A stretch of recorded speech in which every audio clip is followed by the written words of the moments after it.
Hello students, a very good morning to all of you. Welcome back to my channel Shipra classes.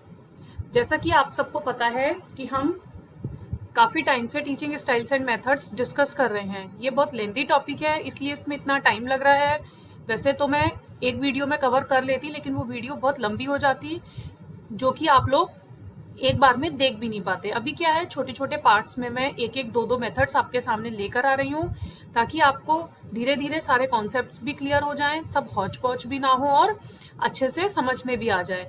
तो जैसा कि आप सबको पता है कि हम teaching styles and methods discuss कर रहे हैं, तो आज मैं आप लोगों के लिए 2 नए मेथड्स और लेकर आई हूँ, वो भी डेमोक्रेटिक स्ट्रेटजीज में ही आते हैं, जिसमें हम बच्चे को सेंटर में रखकर बात करते हैं।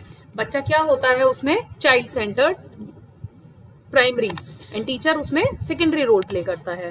तो अभी चलिए हम स्टार्ट करते हैं अपना topic, teaching styles and methods. आज हम डिस्कस करेंगे साइमुलेशन मेथड। साइमुलेशन मेथड क्या होता है? साइमुलेशन मेथड थोड़ा सा क्या होता है, वो रोल प्ले से डिफरेंट होता है।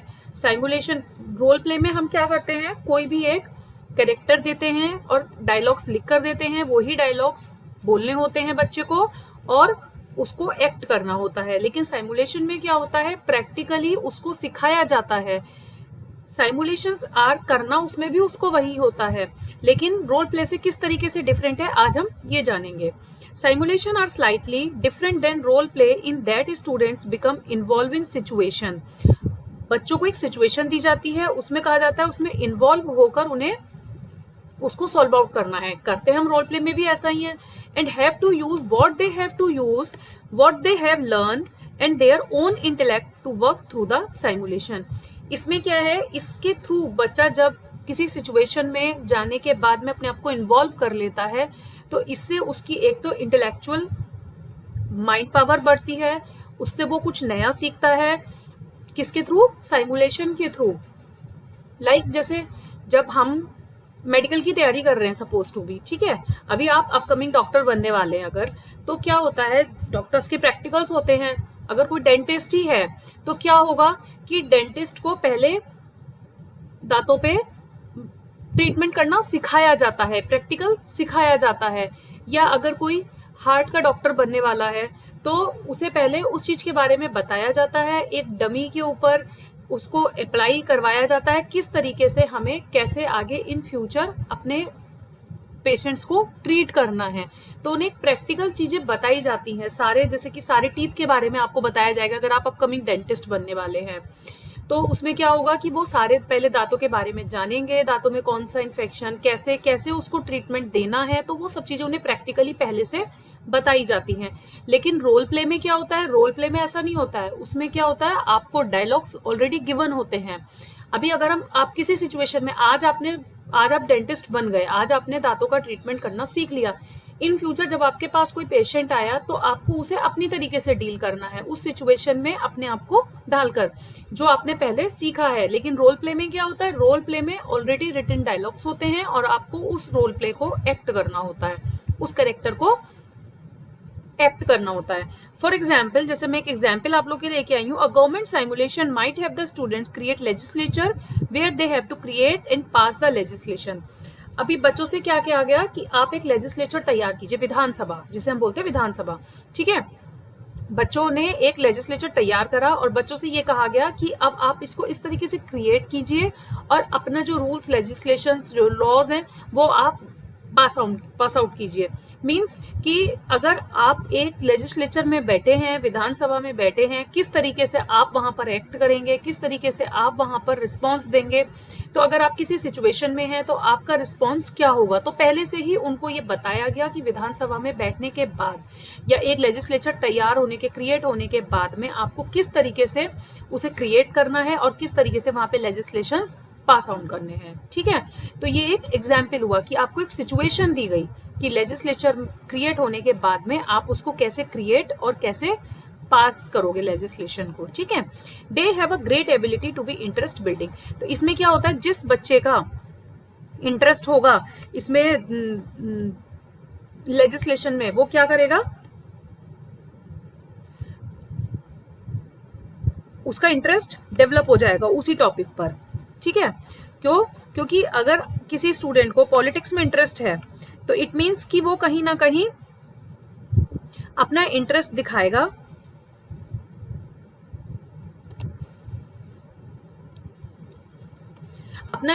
दिखाएगा क्योंकि उस चीज में उसको बहुत ज्यादा पहले से ही इंटरेस्ट है। अगर हम कोई और टॉपिक, जैसे कि मैंने आपसे कहा कि आप अगर अपकमिंग डेंटिस्ट बनने वाले हैं तो उसमें कुछ स्टूडेंट्स ऐसे होंगे जो बहुत ज्यादा इंटरेस्ट लेते होंगे, जो थोड़े कम इंटरेस्ट लेते होंगे। तो कहीं ना कहीं जब आप उस चीज को प्रैक्टिकली सीखोगे तो आपका इंटरेस्ट भी बिल्डअप होगा, क्योंकि आपको वो प्रैक्टिकल करने को मिल रहा है। तो अगर किसी चीज में इंटरेस्ट होता है और अगर आपको उस सिचुएशन में डालकर आपसे पूछा जाएगा कि आप अगर इस सिचुएशन में होंगे तो आप कैसे रिएक्ट करेंगे, तो वो उससे आपका इंटरेस्ट बिल्डअप होता है। तो ये होता है साइमुलेशन मेथड। तो साइमुलेशन मेथड और रोल प्ले में आपको क्या डिफरेंस समझ में आया कि उसमें ऑलरेडी डायलॉग्स होते हैं, बट इसमें एक सिचुएशन में आने के बाद में उसको कैसे हैंडल करना है ये आपको देखना पड़ता है। नेक्स्ट टॉपिक है एडवांटेजेस ऑफ साइमुलेशंस, कि साइमुलेशन की एडवांटेजेस क्या होती हैं। देखिए, एक तो आप इसमें एक रियलिस्टिक सिचुएशन को पोर्ट्रे कर सकते हैं, ठीक है, कि एक रियल सिचुएशन आपको दी जाती है। मैंने आपको एग्जांपल्स बताए, जैसे लेजिस्लेचर का भी बताया, डेंटिस्ट का बताया। तो रियल सिचुएशन में अगर आप हैं तो आप उसको अच्छे से पोर्ट्रे कर सकते हैं। Allow for focus learning that eliminates irrelevant aspects, और जिस टाइम पर आपको सीख रहे हैं और अगर आपको लगता है कि इसमें से जो इररेलेवेंट एस्पेक्ट्स हैं उनको आप एलिमिनेट भी कर सकते हैं। जरूरी नहीं है कि हर सिचुएशन को हर बंदा एक तरीके से ही हैंडल करेगा, हर किसी की सिचुएशन हैंडल करने के तरीके अलग होते हैं। प्रोवाइड्स इमीडिएट फीडबैक, और उसमें क्या होता है, इमीडिएट फीडबैक भी मिल जाता है, क्योंकि अगर आपने किसी सिचुएशन को हैंडल किया है तो कहीं ना कहीं आपको तुरंत उसका सॉल्यूशन भी दिखाई देने लगेगा। तो इसमें फीडबैक भी कैसे मिलता है, इमीडिएट मिलता है। डिसएडवांटेजेस क्या है साइमुलेशन की, limits the number of people who can access the learning at the same time. एक सेम टाइम पर आप कुछ सीख रहे हैं, हु कैन एक्सेस, लिमिट्स उस केस में क्या होता है कि आप एक लिमिट में ही लोगों को कोई चीज सिखा सकते हैं। जैसे अगर बात की जाए, एग्जाम्पल जैसे हम लेके चल रहे हैं शुरू से ही डेंटिस्ट का, डॉक्टर्स का, अगर वहां पे क्लासरूम में कोई प्रैक्टिकल चल रहा है, वहां पे 10 स्टूडेंट्स हैं, वो इजीली उस प्रैक्टिकल को अच्छे से समझ लेंगे, अपनी प्रॉब्लम्स को सॉल्व आउट भी कर सकते हैं। लेकिन अगर उसी केस में पूरी क्लास भरी हुई हो, 40-50 स्टूडेंट्स हो, तो उस केस में क्या है, उनकी लर्निंग स्लो हो जाती है। तो कहीं ना कहीं जब हम साइमुलेशन या किसी सिचुएशन में आपको डाला जाए तो उस केस में लिमिट हो जाती है लोगों की, कि हम इतने ही लोगों को एक्सेस कर सकते हैं learning at the same time. Can create scheduling and logistics challenges, इसमें एक नेगेटिव पॉइंट ये हो जाता है कि कोई भी चीज शेड्यूल करने में और जो लॉजिस्टिक्स होते हैं उनको चैलेंजेस फेस करने पड़ते हैं। लॉजिस्टिक मीन्स जैसे आप किसी सिचुएशन में, आपको कोई सिचुएशन दी गई है, अगर उसमें आपको किसी चीज की जरूरत है, suppose to be machinery parts की जरूरत है या किसी भी एनी अदर थिंग्स की जरूरत है, तो उसे लाने ले जाने में मतलब एक चैलेंज का काम हो जाता है कि किस तरीके से आप उस सिचुएशन को हैंडल कर पाते हैं, कोई भी सिचुएशन को कैसे शेड्यूल करना है। तो ये सारे चैलेंजेस आपको साइमुलेशन मेथड में फेस करने पड़ सकते हैं। तो ये एक इसकी डिसएडवांटेजेस में काउंट हो जाता है। तो ये था हमारा साइमुलेशन मेथड। साइमुलेशन मेथड के बाद हम अपने नेक्स्ट मेथड पे मूव ऑन करेंगे, जिसका नाम है केस स्टडी। केस स्टडी क्या होता है? केस स्टडी वैसे जनरली आप लोग सब जानते ही होंगे कि केस स्टडी का मीनिंग क्या होता है, फिर भी मैं आपको एक बार एक्सप्लेन करती हूँ अच्छे से, जो बच्चे नहीं जानते उन्हें पता चल जाए।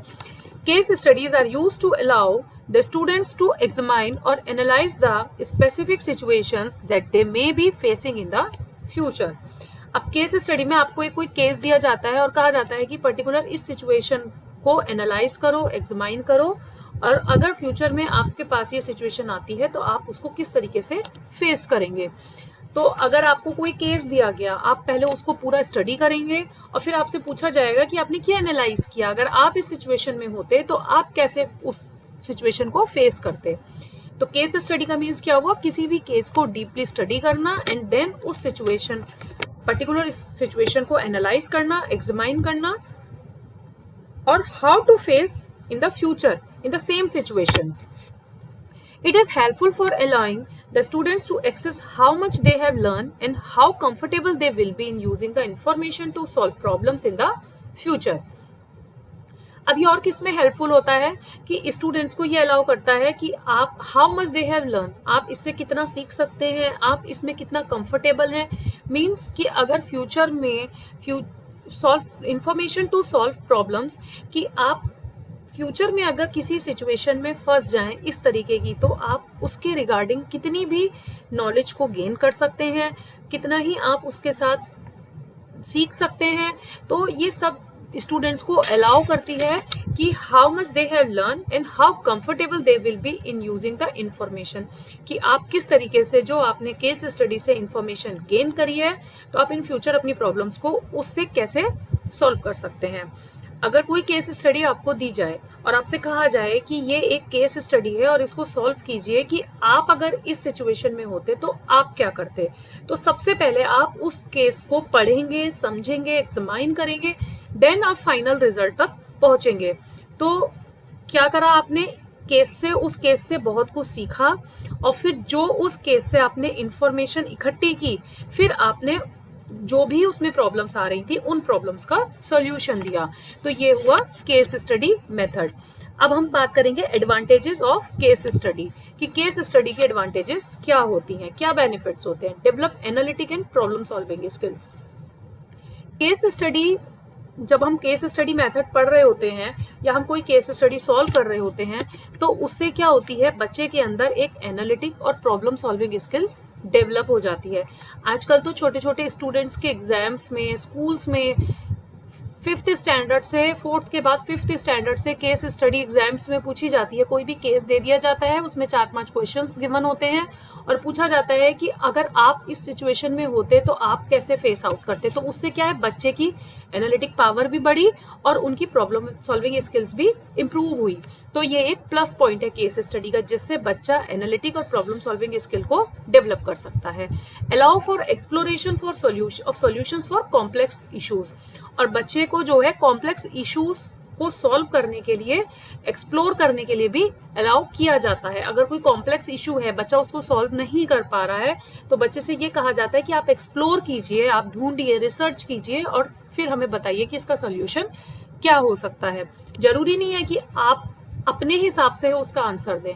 आप अगर आपको नहीं पता है तो आप उसके बारे में पहले रिसर्च कीजिए कि उसके क्या मीनिंग है, हम कैसे उस सॉल्यूशन को सॉल्व कर सकते हैं, अगर कोई और इस सिचुएशन में होता तो वो कैसे सॉल्व करता. तो इस तरीके से आप बहुत सारी चीजें एक्सप्लोर कर सकते हो, जिससे आप अपने कॉम्प्लेक्स इशू को भी सॉल्व कर सकते हो. तो बच्चों को एक्सप्लोर करने के लिए अलाउ किया जाता है केस स्टडी में.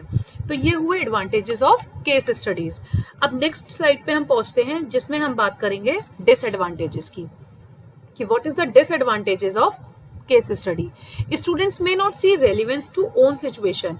इसमें क्या होता है कि जो बच्चे होते हैं, खुद की जो सिचुएशन है उसको रेलिवेंस, उसको इम्पोर्टेंस, उनको उसकी इम्पोर्टेंस ही नहीं दिखती है कि हमने ऐसा कहा है या हम इस सिचुएशन में हैं तो पता नहीं इसका सॉल्यूशन कैसा होगा, कैसा नहीं होगा. तो उन्हें अपनी रेलिवेंस दिखाई नहीं देती. Insufficient information can lead to inappropriate results. अगर हमने आपको कोई केस स्टडी दी है और अगर उसमें इंफॉर्मेशन ही सफिशिएंट नहीं है, तो ऐसा भी हो सकता है कि आप एक गलत रिजल्ट्स तक पहुंच जाएं. कई बार क्या होता है, इसमें क्वेश्चन आंसर्स पूछे जाते हैं, आपको सर्वे भी करना पड़ सकता है, क्योंकि जैसे मैंने आपको बताया कि एक्सप्लोर करने का आपको इसमें मौका दिया जाता है. तो कई बार क्या होता है, इन्फॉर्मेशन आपको गलत भी मिल सकती है, तो जिसके थ्रू आपके रिजल्ट्स भी इनएप्रोप्रिएट हो सकते हैं. तो ये भी एक डिसएडवांटेजेस है केस स्टडी की. टाइम कंज्यूमिंग क्यों है, क्योंकि अगर आप पर्टिकुलर किसी सिचुएशन तक पहुंचना चाहते हैं, किसी सॉल्यूशन तक पहुंचना चाहते हैं, तो हो सकता है आपको पता नहीं कितना टाइम लगे. तो इसलिए इसको टाइम कंज्यूमिंग मेथड भी कहा जाता है. तो ये हुआ case study method. I hope आपको case study and simulation method clear हुआ होगा. अगर कोई भी प्रॉब्लम किसी भी टॉपिक पर आपको आती है, मैं बार बार आपसे यही बोलती हूँ कि मुझे कमेंट कीजिए, ताकि मैं ये समझ पाऊं कि आपको कितना समझ में आ रहा है और कहाँ आप लैग कर रहे हैं. एग्जाम पॉइंट ऑफ व्यू के लिए ये जो मेथड्स हैं बहुत इंपॉर्टेंट हैं. इन्हीं में से ही ऑब्जेक्टिव्स भी बनकर एग्जाम्स में पूछे जाते हैं, कॉम्पिटिटिव एग्जाम्स में. तो थोड़ा सा ध्यान से पढ़िए और मेन पॉइंट्स पर फोकस कीजिए. अगर आपको मेरी वीडियोस पसंद आ रही हो तो do like, share and subscribe. and thank you for watching.